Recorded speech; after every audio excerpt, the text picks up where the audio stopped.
And Chris Ockley here, wrapping up the 2011 Forest Park Cross Country Festival, and with Miles Krieger, who did a great job announcing today, and sounds like he has a good future in that. And talk to you. You're not new to Missouri running track and field. Tell me, you say you're originally Kentucky native? I grew up just west of Louisville, Kentucky, in southern Indiana, and I basically fell in love with cross country and track and field at a young age, and ran all through high school for a school called Floyd Central. And I went to the University of Southern Indiana, where I ran for 4 years.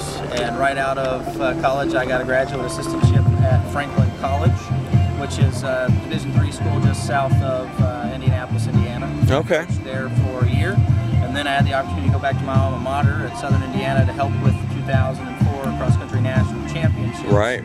And I got to do that. I was there 04 and 05, and left there in the spring of 06 to take my job at Southeast Missouri State.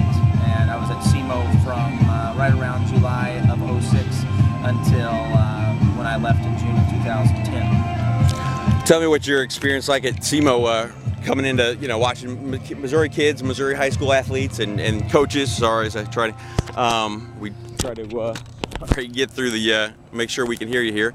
Yep. Just the what you saw or what you see now is the state of the sport in Missouri, and how that compares to where you've come from, and Kentucky and Indiana. And I think there's one common theme that I would share with about everything that's going on at the high school level, and I think that is that the coaches are seeking more education. Right. They're seeking more learning, and they're developing new tactics to make these kids fast. And so what the challenge is how do you transition them from high school to college now, because they're getting some very good coaching at the high school level. Sure. Today we saw amazing performances. The 5 guys in the green varsity division, unbelievable. And you start looking at the times that they ran. To have 5 guys under the course record from a guy who went on to be a Foot Locker finalist and do great things, and it's unreal when you start looking at the list of all the competitors that are here on the women's side and the men's side. And I think you can attribute that mostly to education of the coaches, and developing great dynamics for these kids to train in. Right. Genetically, we're raising great runners now, and that's why I think the future for the sport, we're starting to see a little bit more of an American distance running boom. Right. And I really appreciate that, because when I was in school, a lot of the coaches weren't as educated, and I think I was lucky. I ran for a school that had a coach that's now in the Indiana High School Hall of Fame for successful coaching. Yeah. And but now that's the one thing these coaches have. They have resources. They can go to USATF Level 1 clinics and 2 clinics, and they can do to USTF CCCA clinics. And because of that, Missouri has their own clinic every year at the end of the year, and they're educating these coaches on how to go out and make these kids faster. And the performances continue to show. Yeah. Well, tell me what was your first, how you first thought, hey, coaching, this sounds like something fun or something I'd like to do. Absolutely. I went to Southern Indiana. I ran there the fall of '99 as a freshman, and I ran there until 2003. At the end of my cross-country season in 2001, I developed some health issues, and I withdrew from the campus and actually transferred to the University of Louisville so I could be home with my doctors. And the opportunity arose for me to coach at Jeffersonville High School, a large high school in the highest class there in Indiana for football and all the other programs. Very, very rich track and field tradition. And they invited me to come and be their distance coach. And just as kind of a thing, I was like, absolutely, I'm home, and why not? Right, yeah. And I got the bug. Yeah, so, yeah. I ended up enrolling back at Southern Indiana. I got my health issues taken care of.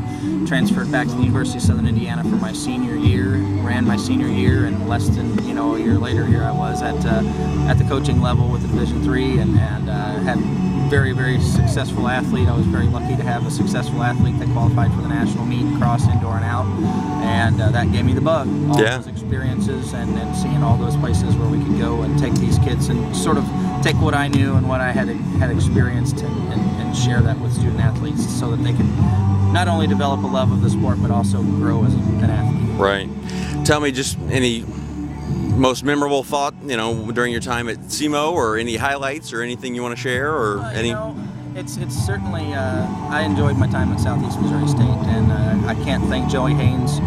He's a legendary coach, not only in Southeast history, but in the conference's history and at the Division II level as well. And he took a risk on a kid that really didn't have a break yet, and so he gave me an opportunity to come and do a lot of things. So I really do appreciate Joey Haynes giving me that opportunity. But taking my athletes to Mount Sac was a great opportunity. Yeah. Seeing Julie Koenigstein get third in the Olympic development steeplechase event out there, right? And then taking her to Drake relays and watching her run there, and some of these, as a young boy growing up in the sport, you turn on NBC and you see the pin relays, and you see some of these bigger meets being broadcast on television, and I think almost now it's more difficult to see some of that historical meet stuff that I used to watch when I was a kid and kind of took for granted. Yeah.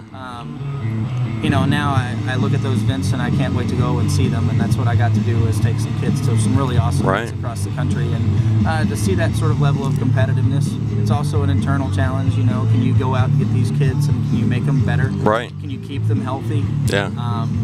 As a coach, the livelihood of a coach rests on whether or not a kid's legs stay healthy. Right. Yeah. To keep their immune system going forward, and if they can test their limits, and I did all those things.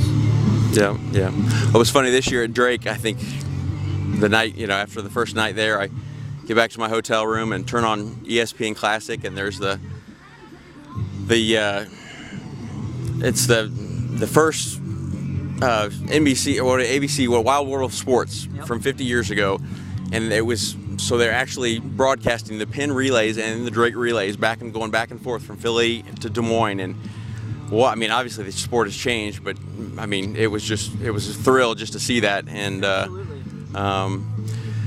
so now you, I guess you married now to a former teammate, another All-American at Southern Indiana, and you guys are you've taken a job with Chrono Trak. And tell me what you're doing there and where you're living. And we live in Evansville, Indiana now. I married a young lady who was several years younger than I was, but ran for the University of Southern Indiana while I was a graduate student there.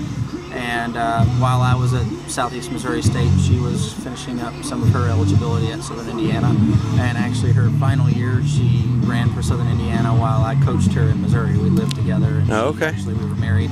Yeah. She ran her final year being a graduate student online. Right. Eligibility-wise, she could do that based on the number of hours she was enrolled in. Sure. She worked full-time at St. Francis Hospital there, the medical center, and I coached her, and she trained with me on a daily basis. Oh, man, that's pretty cool. National meet at her home course. Oh, my gosh. So it was a pretty neat deal for her to be able to finish off her eligibility after having a fracture her sophomore year, her junior year, I'm sorry. Yeah. And so, basically I work for Chrono Trak Systems now. I'm the marketing coordinator, and I do a lot of sales for the U.S. market. And Chrono Trak Systems is the industry leader for timing systems technology. We manufacture equipment that is was used today to time all these events, and it's timed at the New York City Marathon and Chicago Marathon, and 27 of the 30 largest events in the United States. And it's made the sport much easier and much quicker to get results and get it out to the public. And hard to imagine how things were and how far we've come, but I think there's still a lot of room for improvement. And but yeah, the timing systems are just phenomenal. Any sneak peeks? Any cool products coming down the line that you want to give us a clue or a hint at or something? Well, I'm excited about a couple opportunities, and being an announcer, we're developing a hands-free device that will be able to be used with smartphones. It will only be able to be used directly with Chrono Trak timers, so if you're a Chrono Trak certified timer, you'll have access to be able to purchase this application, and it'll allow you to stand with a hands-free device, which would then allow me to not have to be sitting at a computer to look up the data that I want over the course of the event. But there, the reality of it is working on advancement. You constantly have to be able to do some things, and you may have to look forward and backward to see where you're going from now to there. And as we look forward in terms of technology, there are a lot of great things coming forward, I think, in terms of the sport as a whole. I wish that our television coverage, as we spoke, would think a little bit about going back to where they used to. Yeah. I don't know why our sport, of all the sports, you watch all these other sports, golf and NASCAR and all these other events are getting great publicity. Right. And track and field, which is some of the roots of American heritage, in my opinion, for sport, is losing a tremendous amount of publicity based on the way that we put commentators in the booth and some of the coverage that we get. And they cut away from one event to the other and sort of Yeah. jeopardize everybody's opportunity to be able to truly get the publicity they deserve. So Right. I wish that they'd go back to showing a full track and field meet uninterrupted. Full 10K at the World Championships, you know. Everybody might want to watch it, but then again, when the people don't want to watch the shot put or they don't want to watch the javelin, they won't watch it. And Right. 10Kers want to watch, they will too, and it will all sort of even keel itself out. So. Well, I was just shocked and disappointed that maybe it was last year or 2 years ago, maybe that first time that on TV coverage they actually finally went to a picture-in-picture. Where you've been able to do that for I don't know a decade or two. And with television production, and it's like what we've got this track meet and you've got 5 events going on. And why how come it took so long to add that to the tool? So, but. The ability for us to broadcast things is really growing. Yeah. I think that's fantastic. As an announcer of cross country and track and field meets, I like the idea that within seconds, Right. The person responsible for scoring can hand me something. Right. Score right here in my hand, finite, that I can look at and say, Right. man, this is. And so that's how I was able to determine. You look, we had 9 kids under the course record today, officially. In this Right. event. We had 8 under this, and fast times are going to be rewarded everywhere you look, but it's certainly nice for us to be able to raise the awareness of the folks sitting out here in the crowd that come. And Right. great turnout of people we had today. My goodness, a beautiful day for Mother Nature, and Right. great turnout for the distance. Right. festival. Well, tell me real quick before I let you go, what you said you have done plenty of announcing before, but you said you're indoor D2, indoor nationals the next 2 years. Is that right? I'm going to do the national meet in Mankato, Minnesota. Okay. This year, actually in 2012 for March, I just sent my contract back in. I'm really excited about that, and it's one of those things. The last 2 years, I've announced the cross country championship meet. In 2009, it was at Southern Indiana. In 2010, it was part of the Distance Festival for Division II, or the Sports Festival for Division II in Louisville, Kentucky. And I've announced the Missouri Valley Track and Field meet several times, and so because of that, I had applied for opportunities with Division II at Krieger, and so I get to go to Mankato, and I'm excited about that. And it'll kind of be more of a test run. This will be my first time really at the NCAA level with the track. And if I impress the committee enough, hopefully I'll be back for years to come. Right.